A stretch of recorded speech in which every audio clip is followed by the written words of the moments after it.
Direct from the BroskiNation headquarters in Los Angeles, California, this is the Broski Report with your host, Brittany Broski.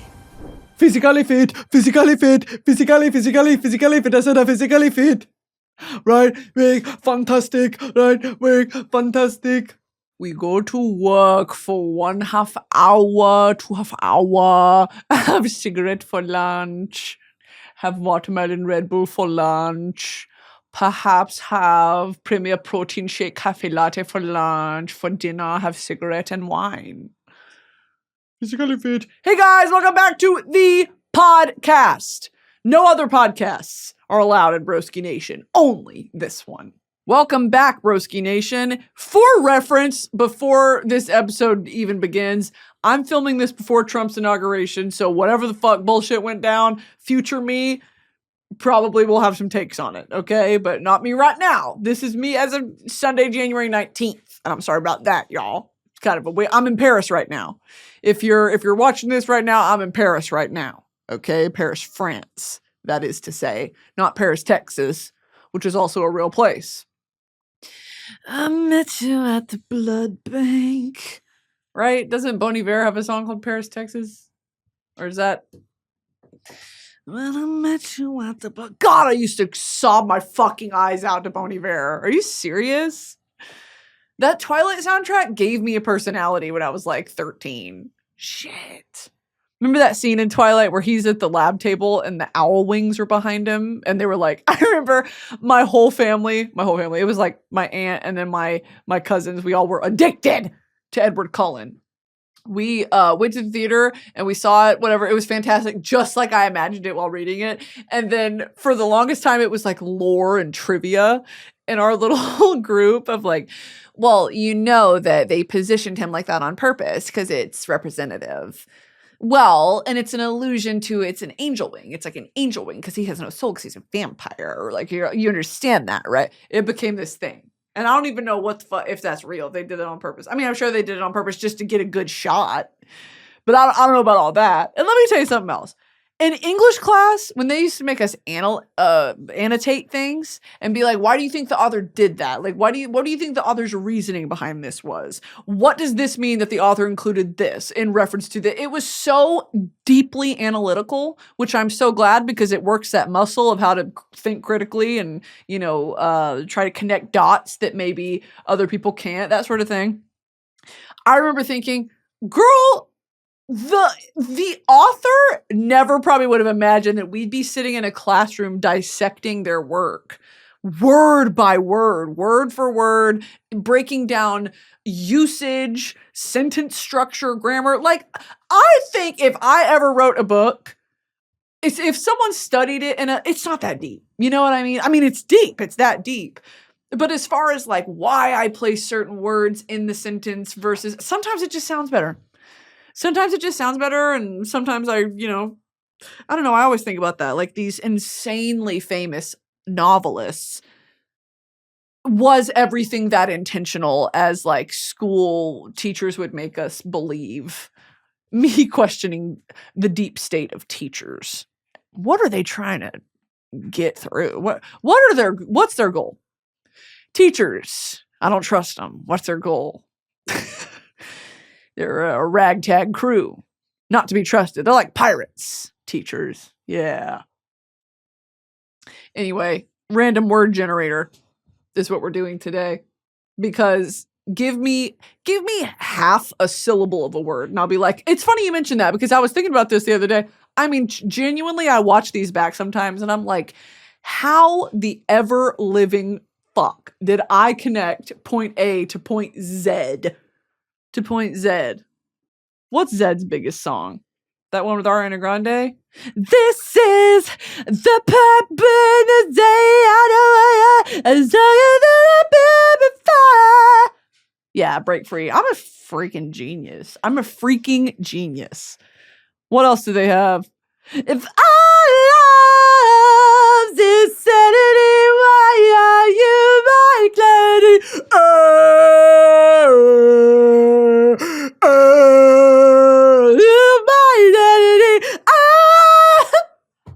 Damn, that was fucking good.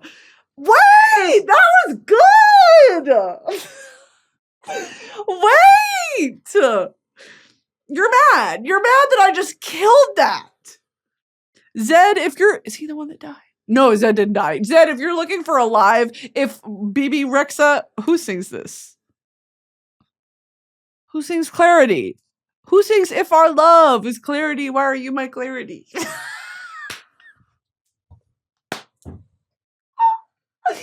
Who sings If Our Love's Clarity? Why is your love clarity? Who sings it?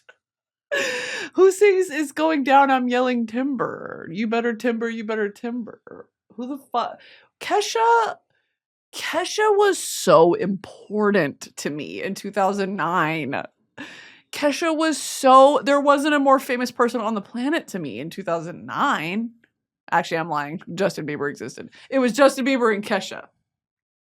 And let me tell you something about the song Maria by Justin Bieber. Hold on. Let me tell you something about Maria by Justin Bieber. That song, y'all sleep on that. I had to get up. Y'all sleep on that song in a way that pisses me off. Maria, I want to be like that ain't my baby. No, that ain't my girl. Maria. Just drooled.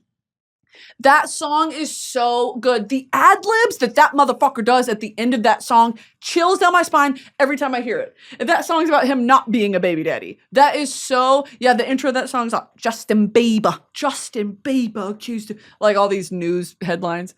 God, that era was psycho. That was when he got his little earring done. Yeah, I love Justin Bieber. God, the ad-libs at the end he does. I cannot tell you enough how good that song is. And then he did a song with Travis Scott called Maria, I'm Drunk. It's called a self-reference. It's called a callback. Anyway, back to Zedd. My clarity or my clarity. A to Z. I could connect anything to Zedd. Let's do some word generators. Number of words, 3. Word type, what? Word type all. Oh, nouns, verbs, adjectives. Did you see that Broski clip where he's doing Could Have Been Records and he asks one of the people who are auditioning what their adjectives are? He said, you don't want me asking, what are your adjectives? Broski is so funny, it makes me sick. Okay, word size by syllables, letters. No, that's not okay, generate random words. Put competence strap. Okay, well, there's a lesbian joke in there somewhere, and I'm not the one to make it. Okay, let me just do one word, actually. I just got overstimulated real quick. Inspiration, stupid word. Thesis. Did you know, because yes, you should, I've talked about it before, El Malquerer by Rosalia, her sophomore album, is her collegiate thesis project. It was her final project in her degree was the, I guess, storytelling narrative nature of the album. How each song is a capítulo, which is a chapter, and it tells the story of an abusive relationship and how she got out. And it's based loosely on old folklore tales, or like a fable that she sort of reimagined. So that is thesis to Rosalia, if you will. And I do miss her. I miss Rosalia bad. Actually, she's on my mind today. I'm wearing my Motomami hoodie. Motomami, Motomami, Motomami, Motomami, Motomami, Motomami, Motomami. Con cada copia que ves, tú dale tu bendición. Y yo no quiero competir si no hay comparación. Con la cadena hasta el pie, el diablo al corazón. Y tú no crees que es sweet tu bombón lleno de licor.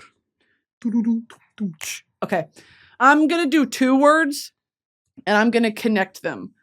Depend and speculate. These suck. This game sucks. Depend. That's stupid. I'm doing a different one. Because guess what? I make the rules here. Artificial chest. Well, naturally, that's going to be sort of like a breast augmentation. Artificial chest could also be, here's something that is true, is that if you get your boobs done, if you get your lips done, if you get your whatever, that is gender affirming care. So that's something to sit with and think about. Chase and surprise. Chase and surprise. Why do they call it a wild goose chase? I guess that would be a surprise. Why is it called a wild goose chase? Aren't geese mean as fuck? The idiom wild goose chase comes from a 16th century horse race where riders followed a leader in a formation similar to wild geese flying. That felt like the sentence would never end. That felt like an impossible sentence to finish. Did that not feel like 6 minutes of me saying that sentence? Am I fucking tweaking? That was the longest string of words I've ever put together.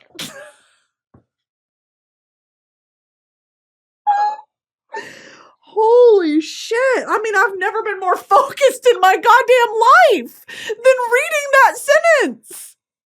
Shit. I saw a video of someone making a chicken salad wrap the other day, and he put hot honey on it. And out loud in my bedroom, I said, shit. Shit. Like, it looks good. Damn. Damn. Hot honey on a chicken salad? I bet that is delicious. You know what I've been getting into recently? Dill pickle potato salad. Dill pickle potato salad. Dill pickle potato salad is... Dill pickle potato salad is, I think what they say, goated with the Riz. Dill pickle potato salad is all that I really need to eat. My diet, I don't know about you guys, my diet specifically is sort of the whole triangle pyramid is dill pickle potato salad. And have y'all ever had what's called what the hell is that called? A bareback shot? a pickleback. What the fuck? A bareback shot. Hey, Jesus Christ. I'm sorry about that. That's a pretty visceral thing I came up with there. Bareback shot? Trying to order an angel shot at the bar and ordering a bareback shot by accident. Yeah, do you guys do bareback shots? They're like, what the fuck? Sex freak? Get out of here, sex freak! That's me to all the Call of Duty cosplayers still on my For You page. That era is long behind me. It's behind me. I don't look back. I look to the future. I do not look back. I do not answer for past versions of Brittany. Especially horny, yearning Brittany. Forgive her trespasses, for she knows not that she has sinned. Would you not forgive the little lamb before Jesus? Why is Jesus always talked about with a lamb? Did Jesus have a lamb? Did Jesus have a lamb? He's referred to as the Lamb of God. What, like follower? Oh. The sacrifices of lambs in the Old Testament foreshadowed Jesus' sacrifice. Now, see, again, back with my English class shit. We as Christians, how are you going to interpret the Bible, annotate the Bible, write an essay on the Bible about something? You're just kind of guessing. Well, I guess not, because the New Testament's kind of, that's the whole thing. But foreshadowing, maybe they just used to be pagan and they would sacrifice animals. Maybe that's just it. It's foreshadowing so as to predict what I don't know, dude. The Bible is the craziest, like, piece of media ever. Like, it's the most sold book ever. Yeah, I get that. Like, because it's kind of tea. Like, the Bible is fucking tea. So much goes down. You need to catch up on, like, seasons 1 through 10 before you can even enter into a conversation with someone who's, like, a real Bible girl. You know? Like, you'd be like, oh, yeah, here are my opinions on the Bible. And they're a Bible reader. Forget it. Forget it, dude. You talk to a Bible thumper about the Bible? Forget that. I don't know. I did not. Can I admit something? This episode is sponsored by Hungry Root. When it comes to grocery shopping and meal planning, I'm not skilled or talented or even highly favored. I have some pretty strict dietary restrictions for my PCOS, and it's hard to grocery shop like a normal person, but that all changed thanks to Hungry Root. It's the easiest way to eat healthy. Hungry Root is like having your own personal shopper and nutritionist all wrapped into one. They take care of the weekly grocery shopping, recommending healthy groceries and meals tailored to your tastes, nutrition preferences, and health goals. They make it easy to eat high-quality, nutritious food and achieve any diet or health goals from anti-inflammatory to gut-friendly, gluten-free to dairy-free, high-protein, and more. Shopping, planning, and cooking food really can be simple and stress-free. Just tell them your goals and preferences, and they fill your cart with personalized recommendations. All of Hungry Root's recipes can be made in just 15 minutes or less. With over 15,000 recipes shipped each week, there's something for every taste and nutrition preference. Hungry Root also has healthy groceries like smoothies, kids' snacks, sweets, ready-to-eat meals, salad kits, and even supplements. There's no high fructose corn syrup, artificial sweeteners, or preservatives in any of Hungry Root's food. I'm gluten-free and dairy-free, and you'd be shocked how hard that is to shop for. That stress is gone thanks to Hungry Root, and cooking takes like no time, because I don't want to be in the kitchen that long. You're going to love Hungry Root as much as I do. Take advantage of this exclusive offer. For a limited time, get 40% off your first box, plus get a free item in every box for life. Go to hungryroot.com/broski and use code broski. That's hungryroot.com/broski, code broski to get 40% off your first box and a free item of your choice for life. hungryroot.com/broski, code broski.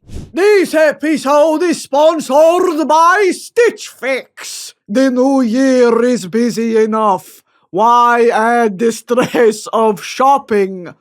Ease into New Year styles with the help of a personal stylist. Look, y'all, I don't always have time to pick things out or style new looks. I'm a woman on the go. That's why I love having a Stitch Fix stylist. She really gets me. She sends pieces that make me look and feel great and saves me time. No stores, no crowd, no stress, just time to focus on you. Stitch Fix understands your unique fit and style concerns, and free shipping and returns make the whole process so easy.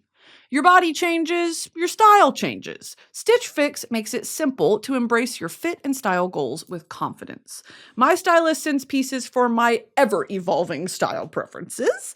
Right now, it is a mixture of ballet core and Parisian chic. Thank you so much for asking. And my girl just gets me. I give my stylist my size, style, and budget preferences, and she does the rest. I order boxes when I want, no subscription required. And she sends just for me pieces, plus outfit recommendations and styling tips. I keep what I love, and I send back the rest. It's that easy. Personal styling for everyone. Get started today at stitchfix.com/broski. That's stitchfix.com/broski. Can I admit something? There are some books in the Bible that I actually really enjoyed. Okay? The book of Job is motherfucking tea. It's like, it takes you on all the emotions. Genesis is an acid trip. Revelations is an acid trip gone bad. I mean, it's just psychotic. The imagination. We don't need phones to stimulate us. The Bible and the stories in the Bible are enough to be like, what the is going on in the human psyche? You know what I mean?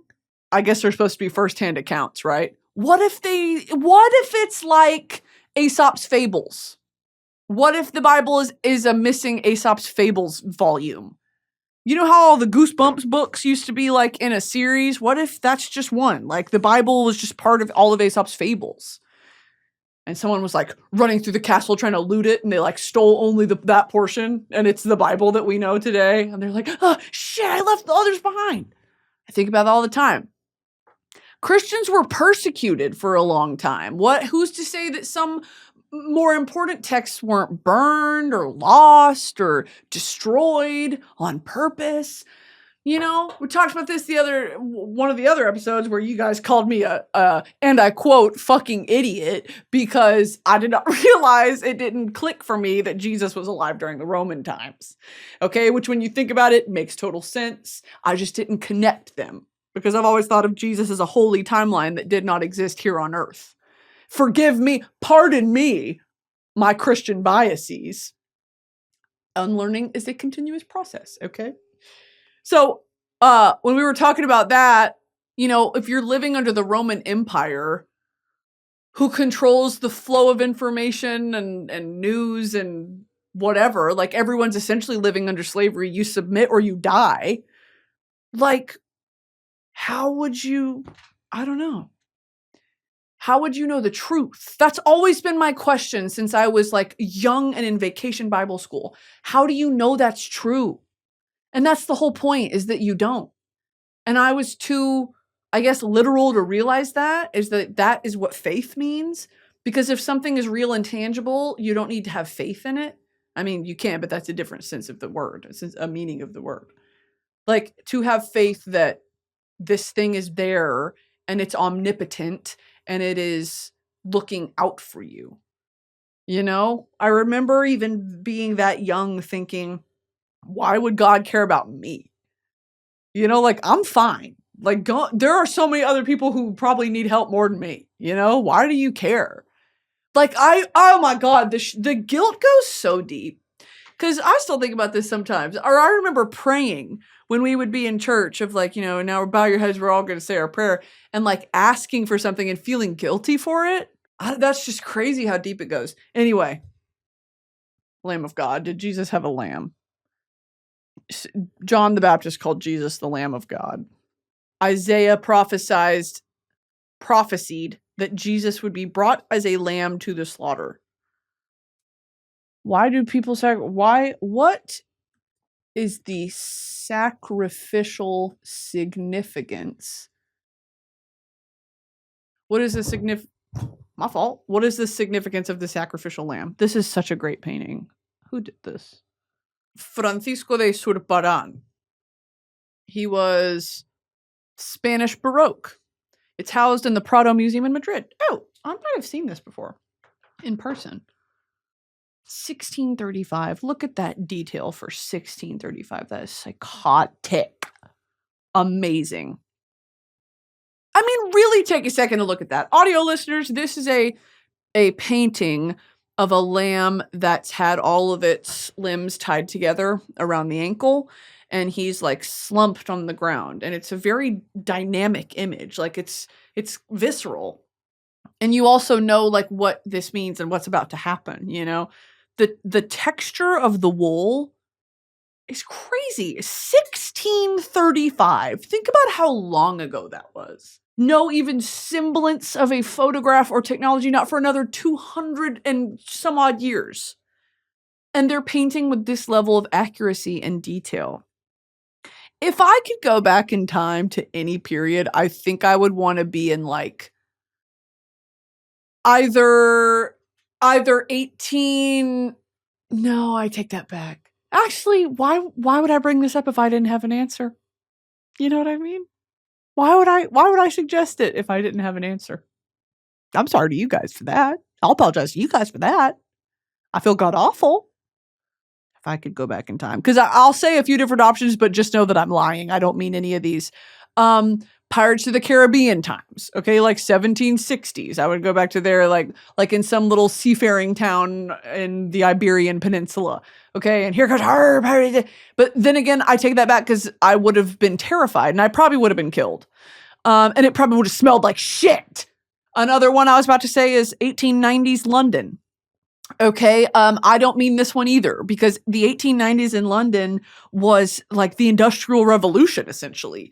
It smelled horrible. The working conditions were inhumane. Child labor, coal miners, steam engine builders, it was the Industrial Revolution, okay? The industrial age had dawned on the Thames River. And it was filled with so many dead bodies and so much nasty runoff from all those new factories that would backfire and wouldn't. It was just, but then again, You want to talk about architecture.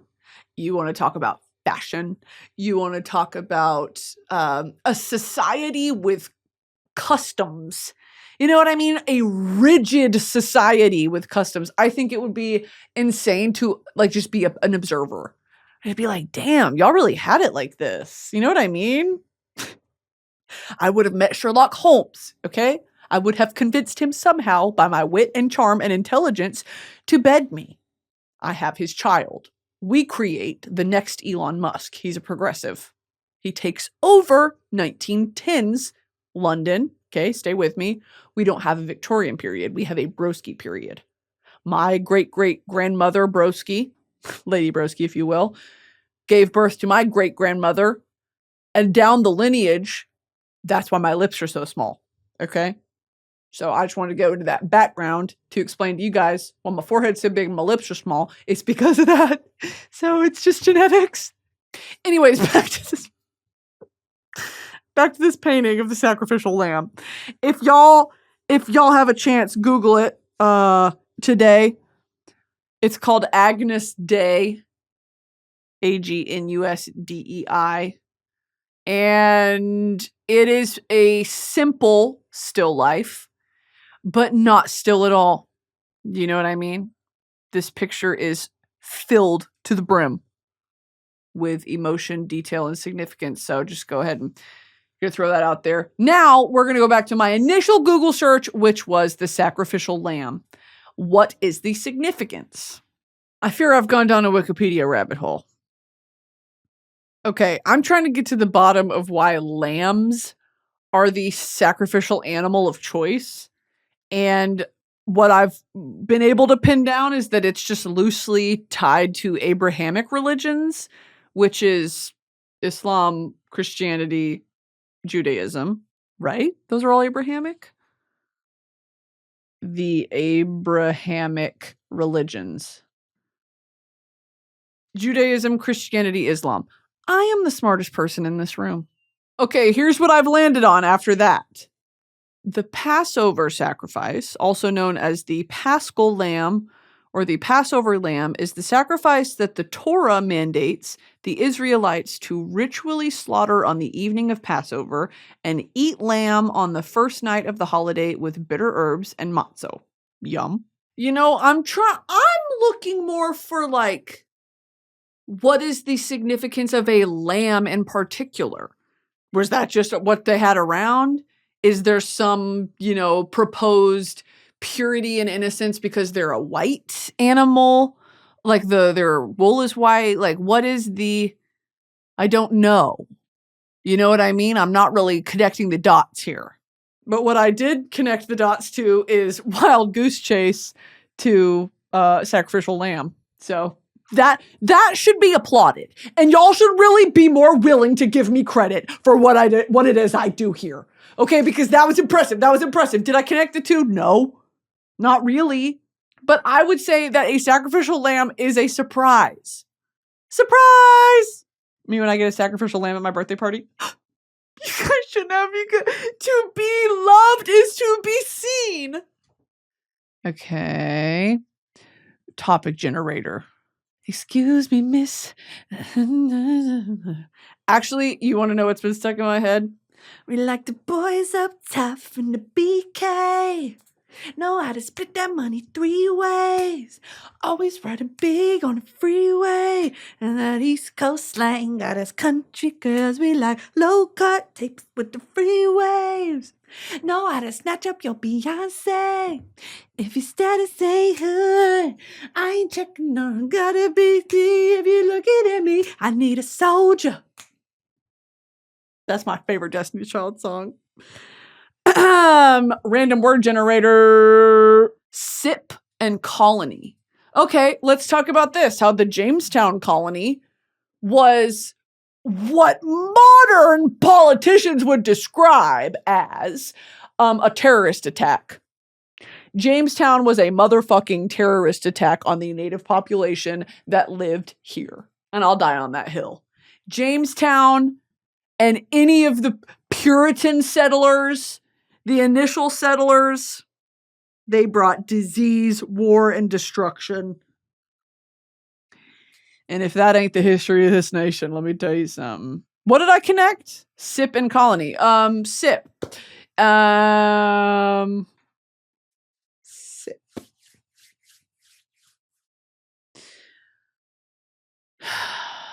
Yeah, can't do it. Mountain and mass. Mountain and mass. Under the mountain, Sarah J. Maas. Next, vegetation and fluctuation. Here's what I want to talk about when it comes to this one. Okay, vegetation and fluctuation. Vegetation, when I think of this word, a visual image pops into my head. And what I'm about to describe, I need you guys to stick with me because it's going to be worth it, okay? There is a scene in the wonderfully acclaimed and well-known inbreeding series called City of Bones, which I'm going to spoil it because the book came out 15 years ago. There are two lead characters and their love interests. They're like, strangers to lovers. They're brother and sister. Okay? Because they were estranged. It's this whole they're about to be related. Oh, thank God they're not related. You find out later in the series they're not related. But I remember reading this book as probably a 12, 13-year-old and being scarred and horrified. I was like, I didn't realize this was a topic in fiction, in young adult fiction. We're doing incest right now? Hey, I'm 13. We're tackling some pretty heavy, controversial topics. Go ahead and make them brother and sister. Thank you so much. And I'm waiting for the sequel. City of Bones, they made into a movie, okay? With Jamie Lee Curtis.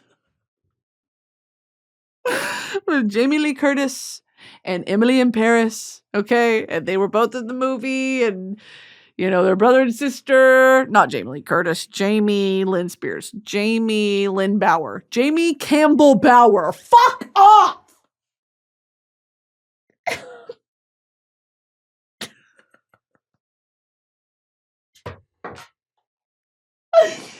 Oh my God! He like to move it. We like to move it. He like to move it. We like to move it. Physically fit. Physically fit. Okay, that was hard to say. Okay, let me finish my thought. In City of Bones, the movie with Jamie Lee Curtis, and Emily in Paris. They are, oh my God, wait, I'm so excited to actually talk about this right now because this used to be my special interest. They were what was called Nephilim. Okay, now Nephilim, if any of you guys are science fiction, religious fiction, mythology sort of lovers, the Nephilim were half-breeds of angels and humans that were intimate. So they are the demigod children of that. So let me go ahead and fact check that. Okay, let me put you onto this. The New American Bible Commentary draws a parallel to the Epistle of Jude and the statement set forth in Genesis, suggesting that the epistle refers implicitly to the paternity of Nephilim as heavenly beings who came to earth and had sexual intercourse with women. The footnotes of the Jerusalem Bible suggest that the biblical author intended the Nephilim to be an anecdote of a superhuman race. Superhuman, in this context, refers to the extremity of their wickedness. Evidence cited in favor of the fallen angels interpretation includes the fact that the phrase, the sons of God, is used twice outside of Genesis 6. In the book of Job, where the phrase explicitly references angels. Another modern view that aligns with the fallen angel interpretation includes Nephilim being the offspring of demon-possessed men and women. What? So anyway, Nephilim, right? And we're operating under this premise that it is half angel, half human. Not really an ethical connotation attached to it, though. The Nephilim were never seen as good or bad, but the Nephilim were hidden from the average human. Then there's something called shadow hunters. Oh my God! like neckbeard mom's basement guy. Like, I'm chugging 2-liter Mountain Dews by the daily. My Stanley Cup full of Mountain Dew. Big Red, Code Red. Like the way that I just said that and I watched myself say it on this big screen in front of me. Okay, then you have your shadow hunters. Shut the fuck up. But like I was saying, shadow hunters hunt the Nephilim. And there were some books I read. There was a book I read called Fallen. And let me tell you something about this book. It is horny. Before I even know what horny books were. I had a moment in time where I was addicted to the idea of Nephilim. And, there are a bunch of books about it. There's another one called... Girl, I'm off the edible. I thought a roach crawled across the desk. Tell me, can we still get high when we die? All right. Maybe I made that fucking book up. It's on my shelf out there. Damn. Anyway, let me get back to vegetation. City of Bones. City of Bones, Jamie Lee Curtis and Emily in Paris movie. Okay? They're brother and sister. We don't know that yet, but it's not real. Okay? They're in this greenhouse part. So basically, she's a shadow hunter. He draws runes on shit. He's weird. Also is like the bad boy. His name's Jace. And she's like, why can I see you? Because it's that classic, like, you can see me, right? Because he's like kind of paranormal. She's like, what are you talking about? Or classic like Percy Jackson, where she's like, this is a lost language. It's dead. No one can read it. And he goes, I can. Remember those fucking people on TikTok used to make those type of videos in 2020? Just like playing imaginary. They were playing on TikTok, which I used to do in my room and still do sometimes. Now don't be too heavy on me right now because I used to do it. I just never filmed it, and that's for a good reason. Those people who would come on TikTok and be like, POV, you're in English class and this happens. Or POV, you're in Greek class and this happens. And they'll put the Percy Jackson, Michael Jackson, and the Lightning Thief. Okay, so, and when you do the videos, the POV videos, and then you put Tito Jackson and the Lightning Thief soundtrack, ambient music, light fireplace, light rain, YouTube video 4K, 12 hours. You put that on. What was I talking about? Did anyone have any clue? Could anyone throw me a fucking line here? Throw me a life jacket. I completely just drowned in the bit. That you watched that happen real time, right? I fully just drowned in the bit. That's crazy. I'm up here right now. I'm up here right now. Audio listeners, I'm holding my hands above my head. You want to know something I learned? This is how you do what is a releve? This is how you hold your fingers as a ballerina. Is you're supposed to be able, you put a pin like this. Other way. You hold a pin like this, okay? I'm holding it. My middle finger is on top and my two other fingers are under the pin. Okay, now imagine I'm curving my hand. This is how you're supposed to hold your fingers as a ballerina. Okay, I learned that. And I believe a releve is this, but on your tippy toes. And you like bend your knees down. I think that's a releve. Who's to say? Maybe me. Let me look it up. A movement in which the dancer rises on the tips of the toes. I'm a genius. Okay, back to the Nephilim and City of Bones. There is a scene in this fucking movie where they're in a greenhouse in this like safe haven, safe keep that they always go back to. What's that called when military people have like a hideout? Safe house. It's like their safe house. And they go in there and there's a big greenhouse and it's Jamie Lee Curtis's birthday, Jamie Campbell Bower's birthday. And they're in there, and I remember the soundtrack is fucking Demi Lovato. Poot Lovato singing on the soundtrack. And as soon as they kiss, because here's a spoiler, right? I reblogged this gif of them making out so many times. so many times. I was addicted to the scene, and it's the most like unsteamy thing you've ever seen. They're just kissing like on a stairwell, and but the way he cups her neck is so fucking sensual. Damn, I literally, it's so sensual, and he like tips her head. He tips her head up. Oh my god! I had to like clutch my pearls. I reblog that GIF every day. Wake up 6 a.m., do my shitty makeup routine, which just involved putting on eyeliner and not plucking my eyebrows. And then I do all day at school, being a genius, learning about art history, which is not going to serve me in life, except give me stuff to talk about on a podcast in the future in 15 years. Okay, do schoolwork, and then after school, you do theater rehearsal for anywhere from 3 to 6 hours. Okay? I also worked a job. I worked at Baskin Robbins. After theater rehearsal, I go home. Okay, I'm supposed to do my homework. After that, I don't. I go on Tumblr and I fart around for 4 hours. I would go on Tumblr, I would be on Wattpad, I would be freaking my shit, doing my thing, and then literally around like 11:30, 11:45 p.m., I'd start my homework. I probably got 2-3 hours of sleep a night as a high schooler, and I was fine. And now if I haven't slept a full night in probably 4 years. I guess one of the supplements I take for my PCOS is like a diuretic, and it makes me pee. It makes me pee every 45 seconds. Like, I feel like I have to pee all the time, and I pee a lot. I also drink a lot of water, but I pee all the time, and it affects, like, I can't sleep 8 hours uninterrupted in REM, Ariana Grande sleep without getting up to pee. Like, probably every 3-4 hours I get up. And it sucks, too, to be on an airplane, like a long-haul flight. I'm up pissing every 30 minutes. It sucks.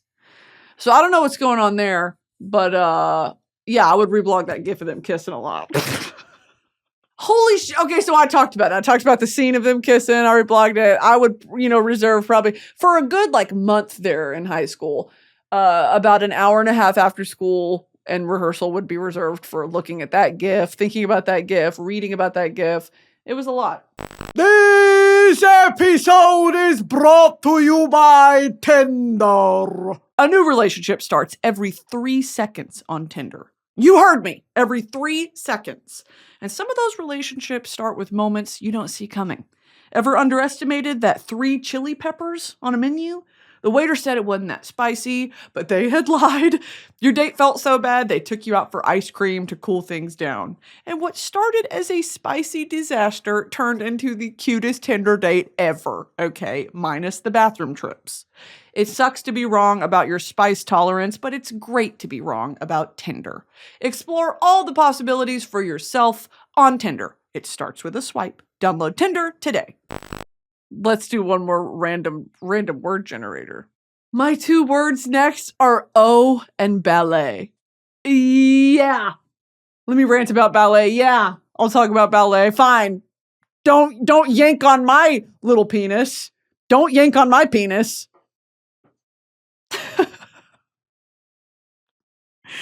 Don't yank my dick.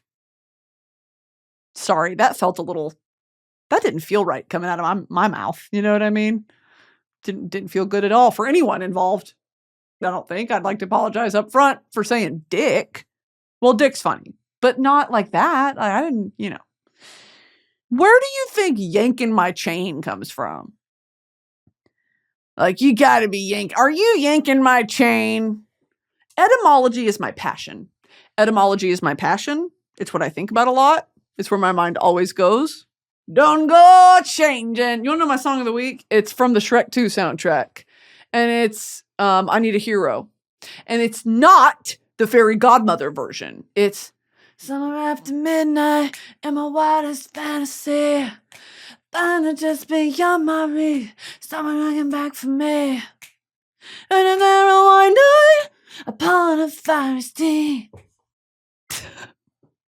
I need a hero. Holding over a hero tonight on the night. That song, da-da-dum, da-da-dum, da-da. Where have all the good men gone and where are all the guns? That song is so fucking good. Go back and listen to that song. Go back and listen to that whole album top to bottom, front to back, back to front. It is so good. The Cars soundtrack, the How to Train Your Dragon soundtrack, what movie did I just say? That soundtrack. They're so good. Okay. What was I going to look up? What was I going? Ballet. Okay, I'm done with this. Summer after midnight and my water's fancy. Singing in the shower. La-da-dee, la-da-da, la-da-da. Dancing in the mirror. This is something that is completely unrelated, but I do feel the need to bring up, okay? I had the most beautiful little moment with myself last night. I was laying in bed and I was reflecting. As I do, if you'll allow it, I was reflecting on some past romantic experiences I've had that ultimately were a failure and borderline ruined me, okay? Did I recover? Absolutely I did. Because fuck you guys. You fuck on me, fuck on you. If you fuck on me, fuck you. So like, I was reflecting and I was being kind to myself, right? I was like, the more I have these experiences, as painful and distracting and annoying as they are, it's necessary to redirect me where I need to go. You know what I mean? Like, the more I interact with these fucking weirdos, the more I interact with these weirdos, it's like, you could never make me happy. You could never make me happy. I used to be the opposite of that, of like, it's something wrong with me. I can't make him happy. Like, I guess I'm just not, I'm broken. I'm damaged goods. I'm too big. I'm too loud. I'll make myself smaller. Yeah, sure. I've been that girl. And now I'm on the completely opposite side of like listening to yourself and your desires before you ever even think about his. Because he sure as fuck isn't thinking about yours. So why, you know what I mean? So I've completely switched my thinking quicker this time, albeit it took a few weeks with this last fucking situationship. But I realized, you could never make me happy. And it's a nice thing to flip that conversation and position back on them, because it's not all about you, dude. You're not the only person in this relationship. And I'll bend over backwards to try to get you what you need. But if you're not a serious person, don't fucking leave me alone. You are wasting my time. You don't know what you want, and it sure as hell in me. So leave me alone. That's been the last two I've dealt with. And it's also this, I have to think about this now of like, why do you want to be with me? Do you like the access I give you? Do you like the privileges of, being around? So I think genuinely that it's an ego boost for them. I think that the men that historically I've talked to are impressed by my wit and they want to see if they can hold their own with me. It is completely a ritual and a practice and ego boosting and navel gazing and comparison. I'm funnier than her. I bet I'm just as funny as her. I want to see. And when they talk to me, they get a rush of adrenaline. It's sick. I talk to Caleb and Drew about this all the time, where I'm like, these motherfuckers cannot be trusted. And do you really like me for me? It's gross. Like the last two that I've talked to, it's like, it's very actually evident to me right now that you want something from me. And it's gross. You try not to look at it like that. You try not to think that about someone, but endlessly it's true. So, I've met probably like 3 exceptions in my life. Drew's fiance is one of them, where it's like, you get it. We're on the same page. I don't feel the need to justify my existence or my being in this room to you, I have nothing to offer you other than my company. And it's you know what I mean? It's great. So I'm not saying that they don't exist. I'm saying that it is a rarity. And for that reason, when I make sweeping generalizations like that, of like endlessly, they're always going to be like that, they're always the same, it's me being cynical, but at the same time, that's my lived experience. And that doesn't make it absolute. My old therapist used to tell me that. I speak in absolutes, which is true. And it's euphemistic, but it's also kind of negative. She said, don't speak in absolutes so much. And so when I'm making generalizations, that most men I have spoken to or have interacted with in a romantic sense did not respect me. Obviously, it goes without saying. But also, I think, knew they couldn't keep up. And they sort of quit while they were ahead. It's embarrassing, too, when you are with someone who... And Drew reminds me of this a lot, of the things I liked in that person were just a reflection of the qualities I already have. You know, that what I like in them, I already have in myself. So they have nothing to offer me because I'm essentially looking into a mirror when I hang out with them because they're just mimicking me. And historically, I would have, dwindled myself and molded myself to fit them. They didn't want me. They didn't ask me to do that, It's just like, I'll never do it again. But it's a strange thing to notice that. Like this last person I was hanging out with, I was like, you're turning into me. And then the one before that was copying me. It's crazy. These men are fucking crazy, y'all. I'm not joking. I'd rather die alone. I would rather die alone. I made a vow to myself halfway through last year. I will never let another man into my house that I pay for. If you are not gay or related to me, get the fuck off my porch. I don't want to see you. I don't want to see you. Like, there's no reason a man should ever come to your house. You have a man coming over to what? Murder you? Why the fuck would you need a man in your house? Like, that's crazy, actually. I don't know, dude. This last one really left such a sour, gross taste in my mouth. And the way it ended was so childish. Not on my behalf. And it's like, y'all want to be grown so bad. You want to be grown and talk to beautiful, charming, successful women. And then you shit in your fucking pants when they're like, okay, I'll give you my attention now that you're begging for it. Here's my attention. And then they shit their pants. And then they leave. Fucking good riddance. I would rather be alone. I also don't have to, I'm in this phase of life where I talk about this. I don't want to have kids. I don't want to do anything that isn't this. I don't want anything that would tie me down to anything. I don't want to have to consider anyone else's schedule and opinions before my own. I don't want to have to accommodate and compromise and do this and pay for this and do.